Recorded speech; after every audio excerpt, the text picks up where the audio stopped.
back to Vinyl Friday, where I go through my records in alphabetical order like a big nerd and talk about why I love them.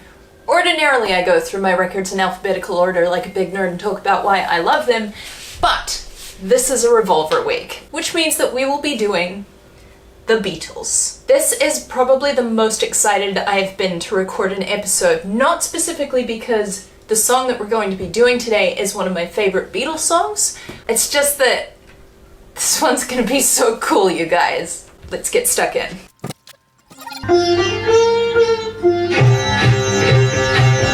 Now, this is a song that often gets overlooked within the album, within the Beatles canon. I think that that is a critical error, and I'm gonna spend the next 25 to 30 minutes trying to convince you of that, roughly speaking. Let's start by catching up on what George Harrison has been up to in the 6 months leading to the recording of this piece. Where we left off with Revolver, he had been introduced to the sitar in a number of ways sort of at the same time. The first was on the set of the movie Help, where there's a group of musicians who are playing in the back of one of the scenes, and he looked at the sitar and went, wow, that's a cool instrument. Another was David Crosby of the Byrds, my king, introduced him to Ravi Shankar and his music.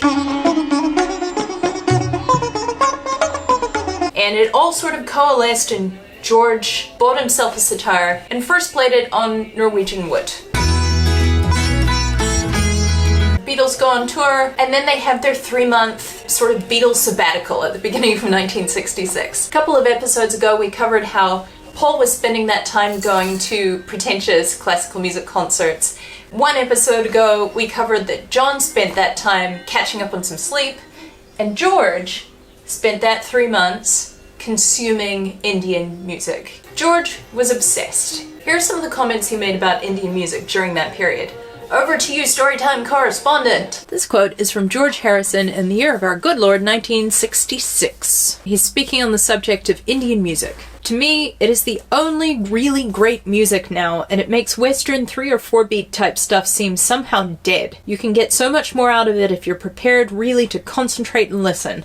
I hope more people will try to dig it. He's listening to it at home, he's attending concerts, he's taking lessons, he's playing with classical Indian music players. Up until this point, you could make the argument that George was sort of this secondary or even maybe tertiary songwriting member of the band. He had obviously proved his worth on Rubber Soul with songs like If I Needed Someone, If I Needed Someone, and Think for Yourself.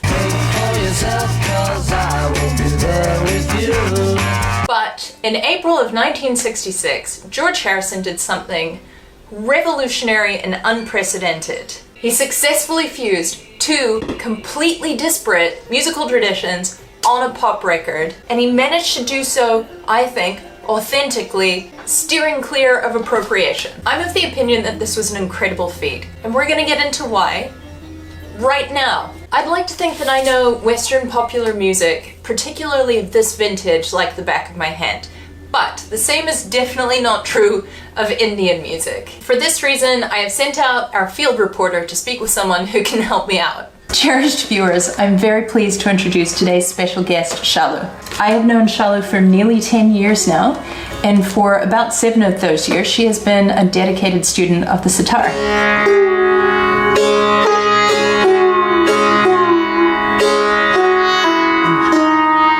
Welcome, Shalu. Thank you so much for being here. Thank you very much. Thank you, Nancy. Thank you for including me in this. Shalu is going to walk us through the basics, and then she is going to have a listen to this song and tell us what she thinks. I think that Indian classical music can be a little bit tricky for Western listeners to get our heads around, because that sort of very broad musical tradition features a whole lot of elements that don't have equivalents in Western music. But if our George can do it, we can do it too. Let's go. When I say that there's no Western equivalent, a really good example of that is the Indian raga. Now, I'm certain this is going to be imperfect. Please know that I'm doing my best, and if you have any corrections, let me know and pop them in the comments. I will be totally fine with that. So in Indian classical music, the raga is sort of like a foundation or a framework. The closest thing that we have in Western music to the concept of a raga is a scale or a mode. And to really oversimplify, it's basically a constellation of notes that evoke a specific mood or a vibe And as far as I can understand it, the word itself literally translates to tone or hue or color. So we can say that something similar exists in Western music, because scales and modes and all of that technical stuff basically also translate to constellations of notes that evoke a mood. Let's get the piano correspondent to just very quickly show us some examples of what I mean by that. Hello! I'm not going to get too deeply into scales and modes because there are a lot of other channels on YouTube that will do that more technically and accurately than I'm going to. But roughly, a major scale might look like this. A minor scale might look like this. Modes are kind of like taking a scale and then changing the order around a bit to create a totally different mood. So I'm not going to play all of them, but to give you an example, here are the 4 whose names I like best. E Phrygian, so called because it starts on E. B Locrian, so called because it starts on B. Eerie, unsettling, creepy. F Lydian. My favorite mode personally. And D Dorian. Incidentally, Eleanor Rigby is an example of a song that's played in Dorian mode, which gives you a good sense of how a song's mode or a song's scale can generate a feel. You can imagine how Eleanor Rigby makes you feel, and you can see how each of these has a different kind of color or mood that goes with them. I would argue that the same is true of Indian ragas. Here are some ragas as examples. I'm gonna do my very best to pronounce these correctly. Mohanam. Hamsadwani. This one's tricky. Maya Malvagola. I hope I've got that right.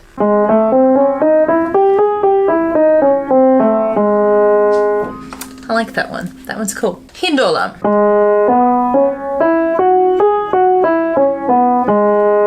So you can see what I mean. Each of those has an accompanying color, mood, feel, hue, tone. They're similar to scales and modes, but not exactly the same. The concept is slightly, subtly different. I hope that makes sense. Thank you, piano correspondent. Are we still following? That's great, because this stuff is awesome. I think a good place to get stuck in here is at the nexus of George Harrison's interest in Indian music, the sitar. Here's a little bit about how it's made and what it looks like and all of the noises it makes. So this is your sitar. Sitar, yes. Please, that's what it is. How does this work? That's a handmade instrument, 100% handmade instrument. Beautiful. Would you have any idea from what this is called a tumba? Is it a gourd? It is a gourd, you're right. It's a particular kind of pumpkin. Okay. You've got 2 sets of strings on it. So that's your sympathetic strings underneath. It could be anything between 11 to 13 strings there. And usually when anybody's playing, they would go through them once or twice because they're tuned on the scale that you're playing. So it's quite a nice effect. It's beautiful. Yeah. My understanding when you say sympathetic strings is that you play your melodies on the main strings. Yes. And the strings on the bottom They will vibrate with resonate. sympathy. Yes, they will resonate. If they are in perfect sync with your main strings and the frets, you get a lingering echo. Let's pause there for a second so that I can demonstrate what is meant by vibrating in sympathy. So what I'm going to do is I'm going to sing this note and I'm not going to play any of the strings. Watch. Ah. Let's try a different note. Ah. Do you hear it coming through the amplifier? That's because my voice producing that sound has caused this string to vibrate independently of me touching it. So that's what's happening with the sympathetic strings on the sitar. You're playing notes on the main string that are sort of catching the sympathetic strings and causing them to vibrate independently, just like this setup. An interesting Beatle fact, I think it's interesting anyway, that's exactly how the introduction to I Feel Fine is played.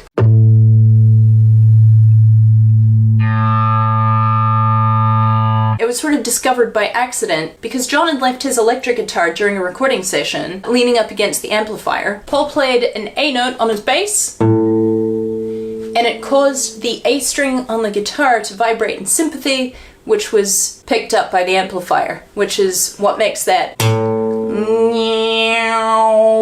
sort of a sound. And sitar strings make sort of a similar sound, a sort of meow. That's, yeah, strings vibrating in sympathy. On with the show. And on the top, a lot of serious professional players, they will have 7 strings, but at my level, I don't need it. Right. Yes, I've got these 6 strings. Because there are so many strings on this instrument, it's also tuned in a very specific way. Similar and yet entirely different to guitar strings. I will tune these sympathetic strings through these little pegs. Then we come to these main strings. And to tune the top strings, we use these 6 knobs to tune this. And these 2 little bits, this is to the very fine tuning for these main strings. You just slide them up and down. They need to be tuned properly, and then you get a full-bodied sound out of that. I see. So we've done these 2 tunings, and then we check all these frets made of graphite. Okay. Because its graphite is quite hard but yet quite light. And they move, is that right? Yes, you can move them. Like today I've started with another rag where I needed to move this fret. So I can just slide it up and down. Right. That's how you start playing.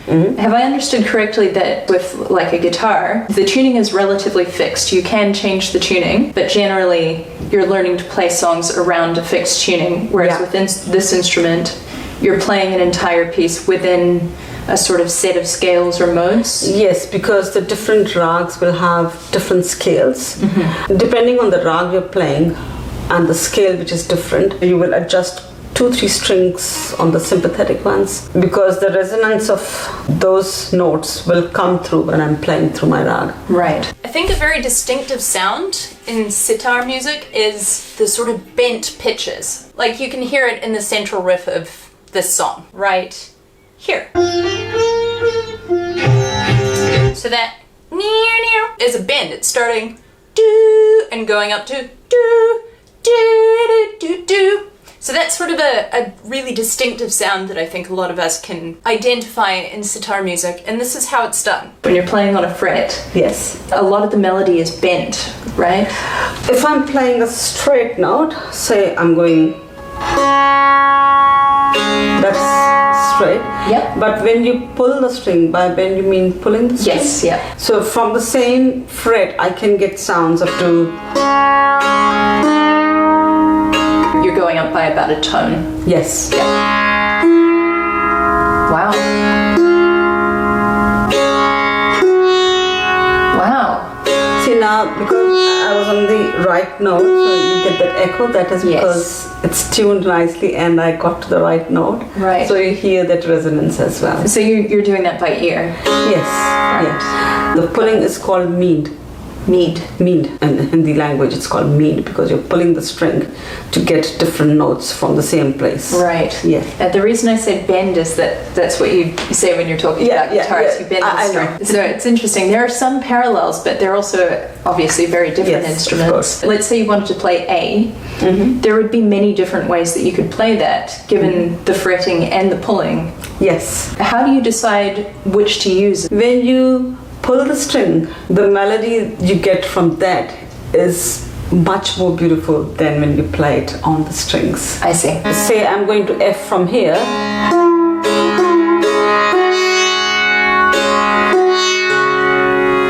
Now I'll do it from here.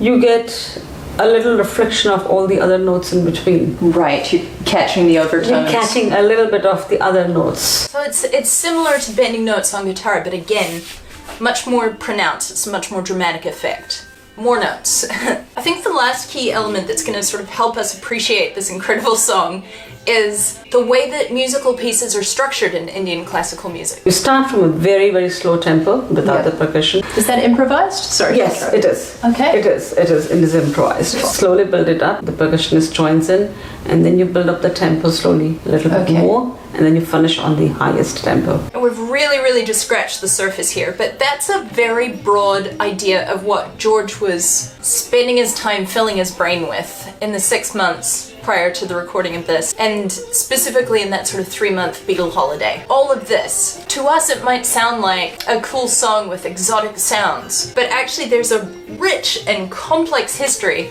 behind everything that he's doing on this track. How cool is that? So at this point I played the song to Charlotte and asked her what she thought, as somebody who's just dedicated the last 7 years of her life to really getting to know this instrument and this music generally. And here's what she said. Have you heard the song Love You Too by the Beatles before? I've listened to it not many times, but yes. Great. I have. What I'd like to do is have a listen to the song together, and then I've got some questions. Sure. Yeah. Right. Sympathetic strings going.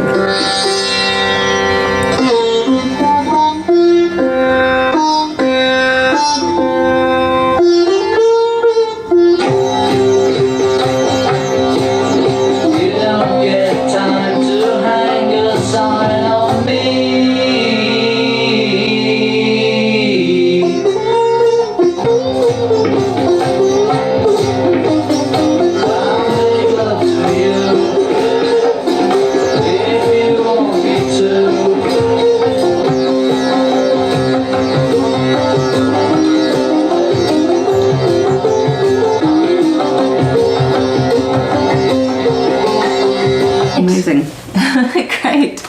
Very interesting, yeah. So I suppose my first question is, what elements of that song jump out to you as originating in Indian classical music as opposed to rock and roll? A couple of them straight away, even just the very initial part when we're starting this, they're running right through the sympathetic string, which is a very prevalent way when you start any classical piece in Indian classical music. Sure.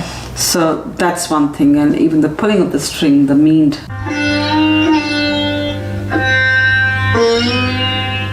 Those are very typical things you would use in any classical piece, and even the pace, the way the tempo of the whole song is going, and in the end you just pick up the tempo. Right. And the beginning that's quite slow. Yes, beginning is quite soft, so you gently start your piece.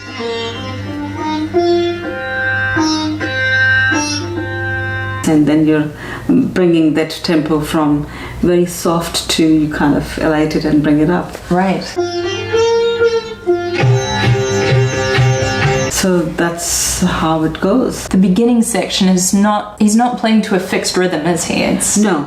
Right. The very beginning is kind of like a freelance, you could say. Initially it's very soft and without much set rhythm, and then you bring everything in. Right. Yeah. What about the vocals? Is there anything about the vocal that you feel sort of draws from Indian music? I have to admit that I was more focusing on the instrumental side of it than the vocals. That's absolutely fine. I suppose My apologies for that. No, that's fine. But I have heard it said that the na na na na na na. Just going to interrupt for a second. That little vocal riff that he's doing there is sort of distinctly non-Western. It sounds like... but with this sort of drone in the bass. I'll see if the piano correspondent can explain it better. This harmony is one of my favorite parts of the song. It goes like this. As far as I can understand it, both vocal parts start on C. One of them stays there, and the other goes. Except with sort of like a trill. That means that second harmony lands here, creating... that is just delectable. I love that sound. Now the harmony that Paul McCartney wanted to do in this demo sounds like this. But what you got means such a lot to me. And this note here confirms that it's a minor feel, as opposed to a major feel. That one note, it locks it into this very specific feel that I feel the song doesn't otherwise have. And that little element of mystery, I think, is what makes it so delicious. If they're singing, that could be minor, or it could be major. But they're not telling us, so we get to sort of play around with that in our heads. And that ambiguity, I think, is much sexier than just a straight minor or major. It's this. pretty nice. This is what his playing sounded like 6 months earlier. Before this song. Yep.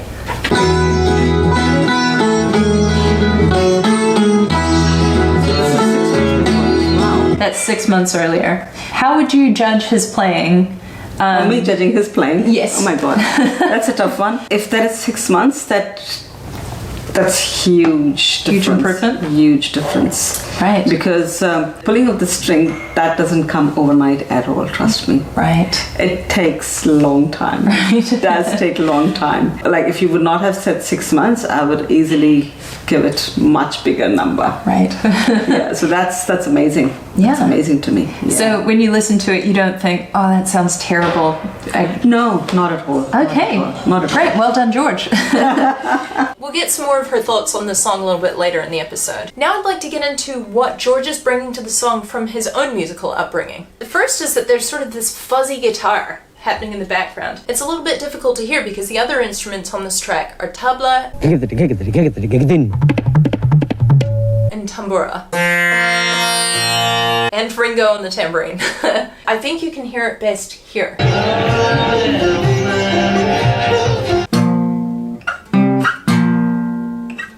In the background. This song doesn't have any bass in it, so that sort of gives it almost a bass part. It changes the root chord from ah to ah very briefly, which catches our attention. It's very unusual in a British or an American piece of music for the entire song to stay on the same chord throughout. It's why Tomorrow Never Knows was also so groundbreaking, that basically the only other example that comes to mind for me is Give It Away by the Red Hot Chili Peppers. Give it away, give it away, give it away now. What can't tell them from a kiss and a bump. With the exception of the guitar solo, it stays in the same key. I don't know if I'll be able to do this, but I'll give it a shot. Just for funsies, here's what the Beatles' Love You To sounds like on top of Give It Away by the Red Hot Chili Peppers. Because that's all that any of us has ever wanted to hear, right?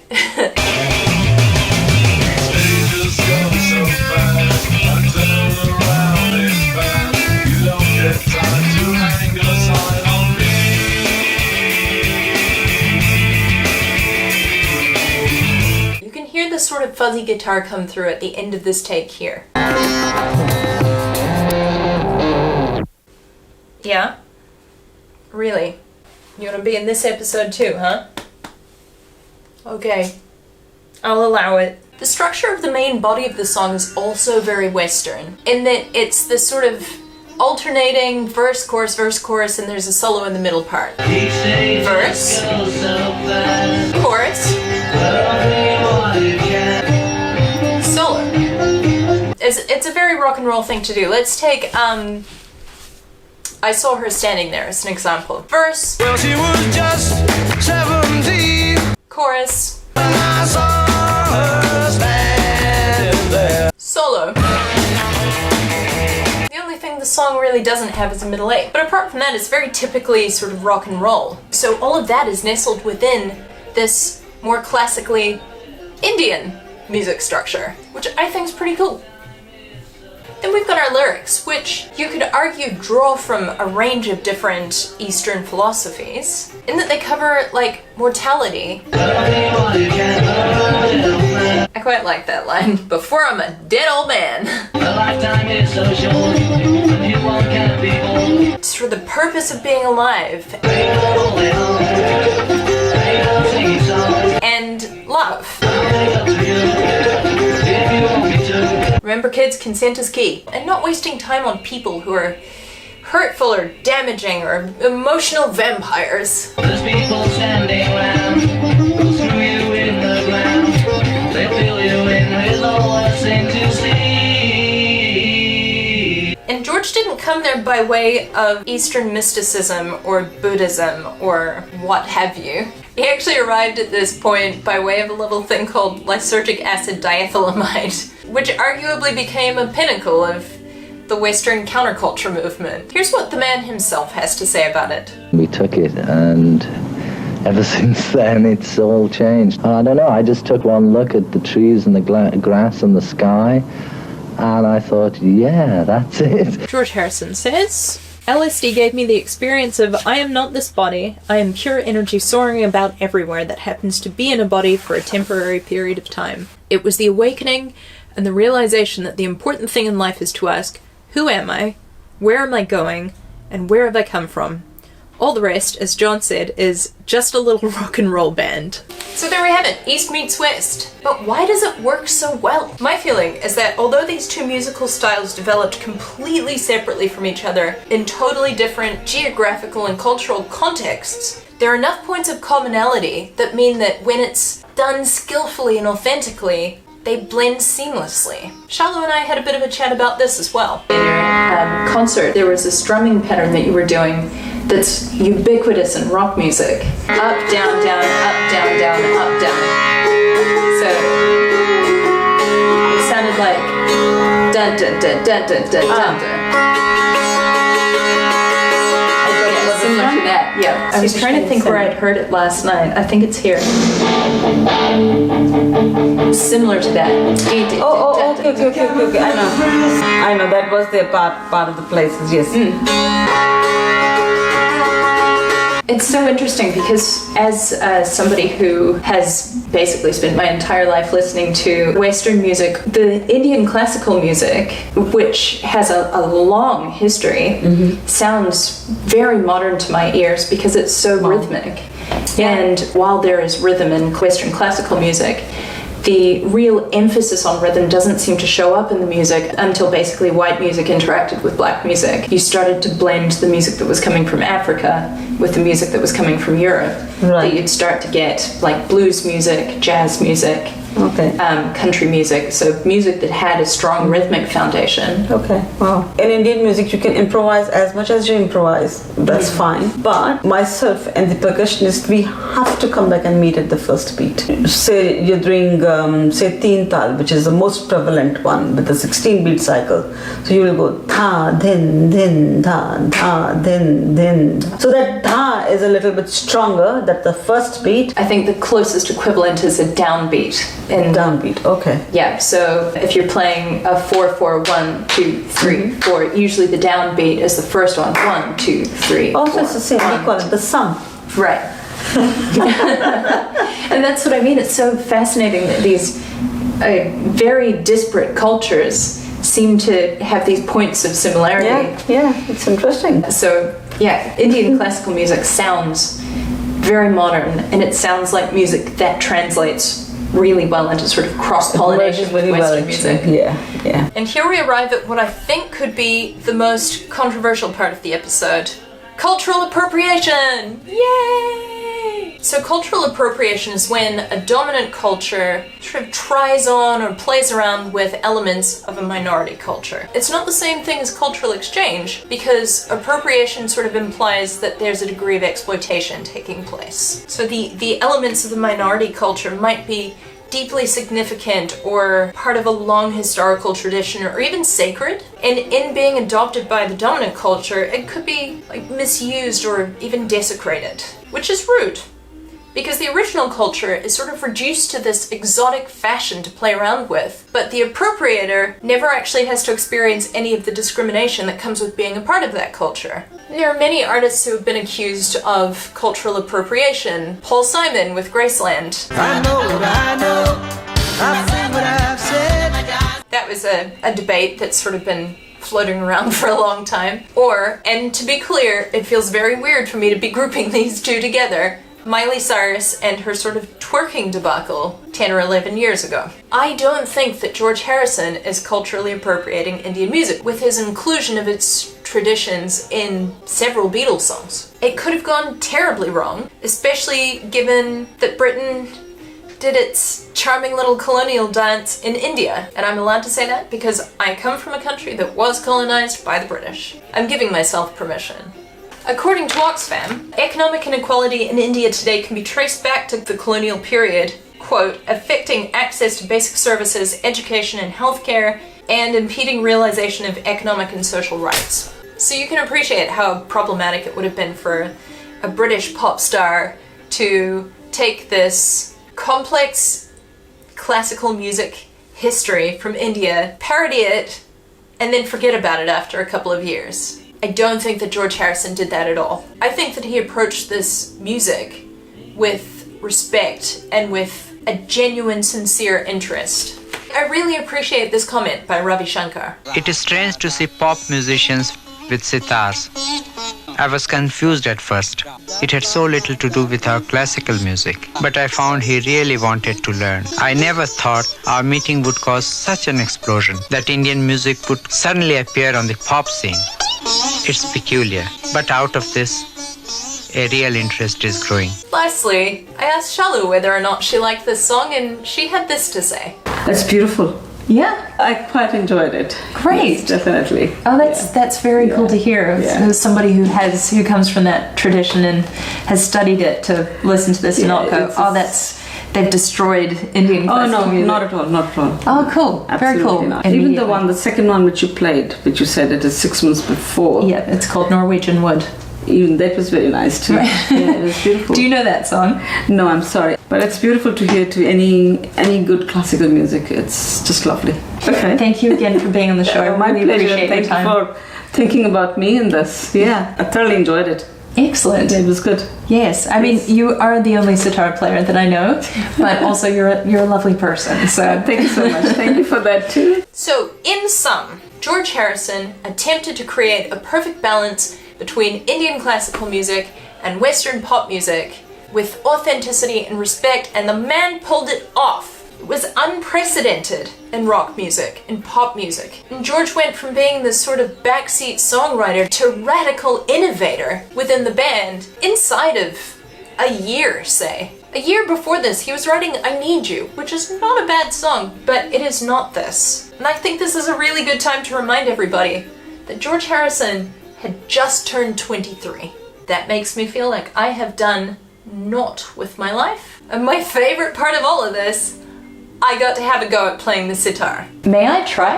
Yeah, of course. Go for it. You will need this one in your right hand index finger. It's like a guitar thing. Have I got it on upside down? If I can put your position right. Absolutely.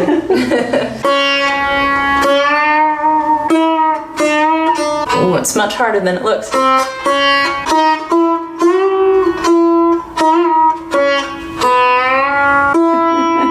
It's so beautiful the way you can... It's the way that it picks up the sound on the sympathetic strings. Yes, it's like it sings nice. along with you playing. Exactly. Yeah. That's it from me. I hope that these sort of amorphous thoughts that I've tried to wrangle into a coherent order have caused this song's detractors to give it a second thought and go, actually, this is a pretty incredible feat. If you enjoyed this episode, or you would like to support any of the weird things that I do, I'll leave a link in the description for my Buy Me a Coffee page where you are welcome to make a donation, but you are not obliged. No pressure, friends. I'll see you here next week. Have a great weekend! I hope more people will try to dig it. I can dig it, she can dig it, we can dig it, they can dig it. Oh, let's dig it. Can you dig it, baby? North, south, east, west. But flipped. East, west. So there we have it. East meets west. He actually arrived at this point by way of a little thing called lysergic acid. No. Come on, coaxial cable.